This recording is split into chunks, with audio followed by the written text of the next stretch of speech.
Hello everybody, welcome to Finding Purpose in your Detours talk show. My name is Namoni Abe and I'm your host. And if you are joining us for the first time on this show, our goal with this talk show is to help you with effective keys on how to deal with the detours, how to think about the detours, lessons you can learn from detours and the purpose of detours in your life. And almost anything in life can be a detour that is holding many people back from achieving their purpose in life. It can be unemployment, it can be relationships, it can be low self-esteem, on and on. And joining me on this platform is Nkululeko Masombuka, the founder of IT Prodigies and also the IT manager at the Department of Health. Welcome to the show, sir.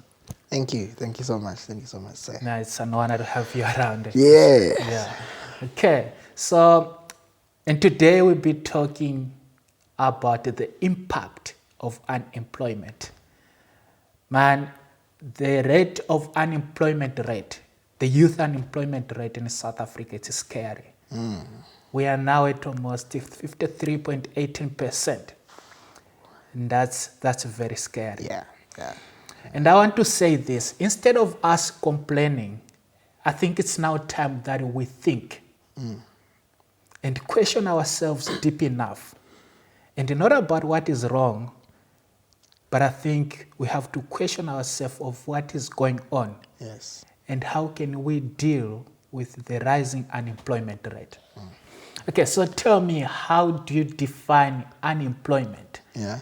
And what are the steps that you think we can take to overcome the rising unemployment? Yeah. So my take would be, obviously, unemployment is self-defined, right? In the word itself, it's a compound word, unemployment. Yeah. It means not being employed. Yes. And we have a lot of young people who are quite dear to my heart who are unemployed. And it's really frustrating. I think before we get to proposed solutions or proposed ways to how to deal with it, we really have to look at the impact of it. Because I think it's one thing to look at what you define as a problem and try to come up with solutions and not necessarily look at the depth of the problem. Because it is in the depth of the problem that makes you, to be able to understand what kind of solution is needed, right? And so you find a lot of people who wish to do good things, for their families and stuff. The core of my motivation in each and every aspect of my life is love. Yeah. And the lack of expression of love leads to frustration, which is the reason why a lot of young people are frustrated, because they don't get to truly appreciate their parents, truly appreciate their families, because they don't have the means. Wow. And that's one of the things, among many other social ills, that unemployment is posing as a cause. You find a lot of people who are frustrated, a lot of people who are demotivated, a lot of people who are not even applying.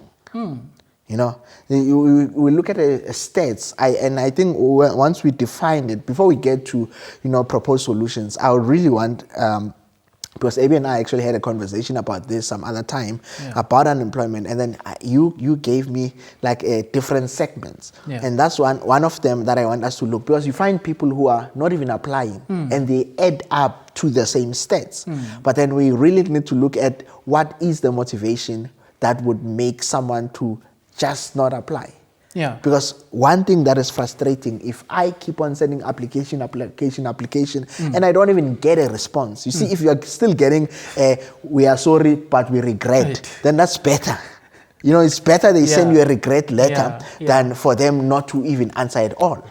And part of the people who have even given up in applying is, for jobs, is because there is not even any response. And I actually have a proposed solution for that. But give us the segments. Okay, so what I want to start from, you talked about getting into the depth of the problem. Yes.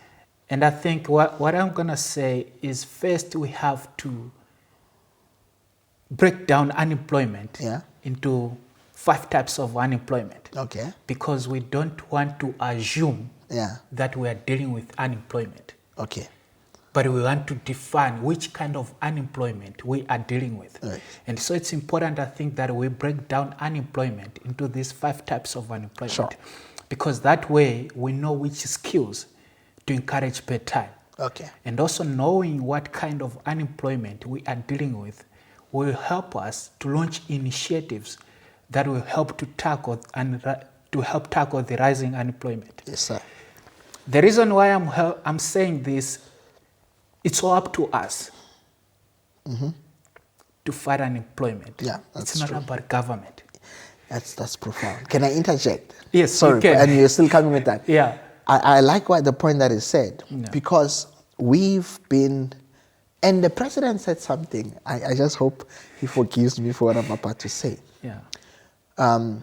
Saying that, in the last SONA, that the problem of unemployment is going to be mainly solved by the private sector, basically shifting the responsibility to the private sector, which is the truth. But it is not a pleasant thing to hear from a head of state, because we expect government to provide opportunities. And that's supposed to be like that. Yeah. Government must provide an enabling environment for opportunities to be there, including the creation of jobs.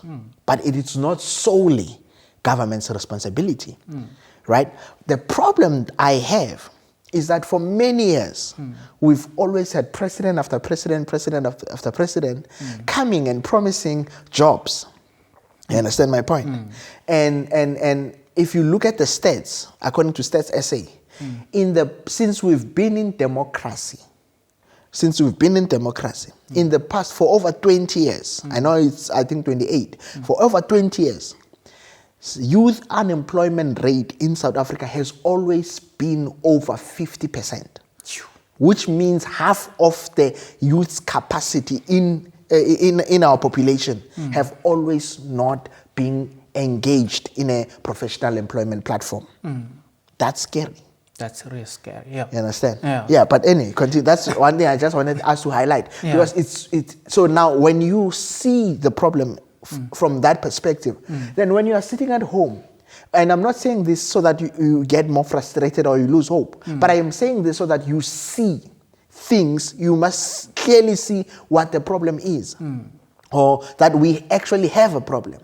So the notion that one day government will just come and with a proposed solution, and that's impossible. It's gonna take us probably, if government alone is to provide opportunities, then it probably is gonna take us more than 20 years to actually cap the gap. That's true. So what I was gonna propose, the idea, like you said, if we wait for the government, then we're wasting time. As a matter of fact, in my little research that I've done, there's no nation on this planet Earth that have won the fight against unemployment through government. It has always been through people. Yes, sir. So our fight against unemployment is not through politics, it's through productivity. And it's not, and the way that is going to happen is not going to be through government, but it's going to be through people. Yes. And so people have to take responsibility, be entrepreneurs or create non-profits. Remember what I said earlier, we have to launch initiatives that will help tackle the rising unemployment. Yes, sir. So what non-profits will do, non-profits will launch initiatives that will help tackle the rising unemployment. And entrepreneurs will come with ideas.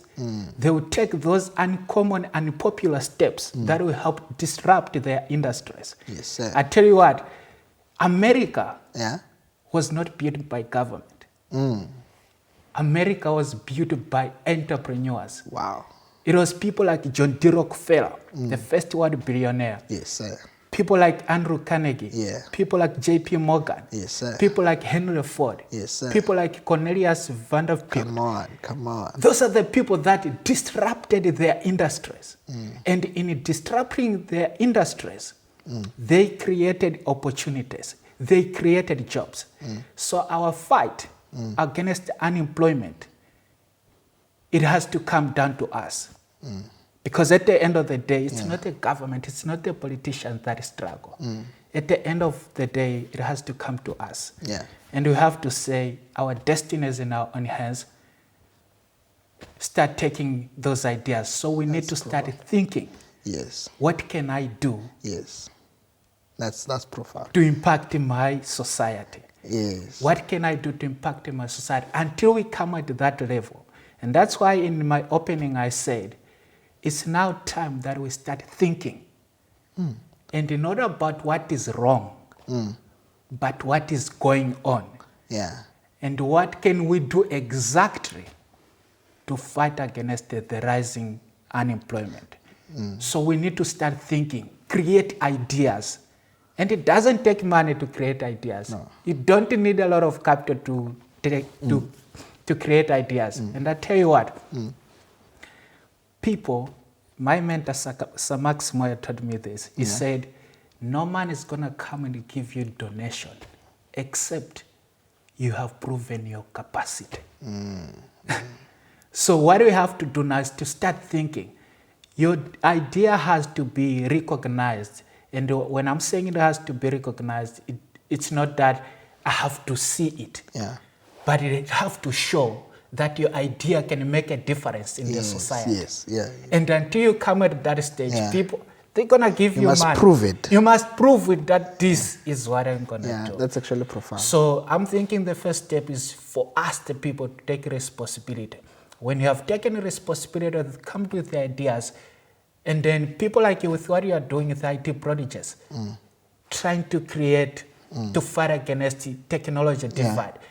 You are giving up opportunities because you are educating people. You can't do that alone. That's how we can start launching initiatives that will help rise with the rising unemployment. But then you talked about love. How can love be a drive to fight against unemployment? Yeah, well, actually, the love that I was talking about is that the drive, the motivation, should be, because you love. Okay. So, in other words, it's the motivation to engage in something, to do something. You understand my point? So, it's because you want to express your love. Hence, you want to engage in something. But one of the things I wanted to highlight as a proposed solution, actually, it's not just because there are other people. Not everyone is called for business. That's true. Right? And not everyone is actually interested in being in entrepreneurship. That's true. Right? We would like to encourage them, but not everyone actually is. Other people are just good sitting at a desk. And there's nothing wrong with that. That's true.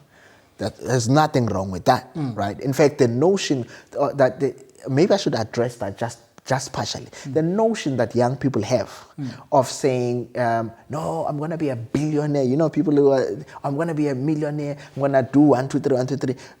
We must stop living in the sky, right? Not everyone is really going to be an entrepreneur. Some people need to have jobs. So job creation must still continue.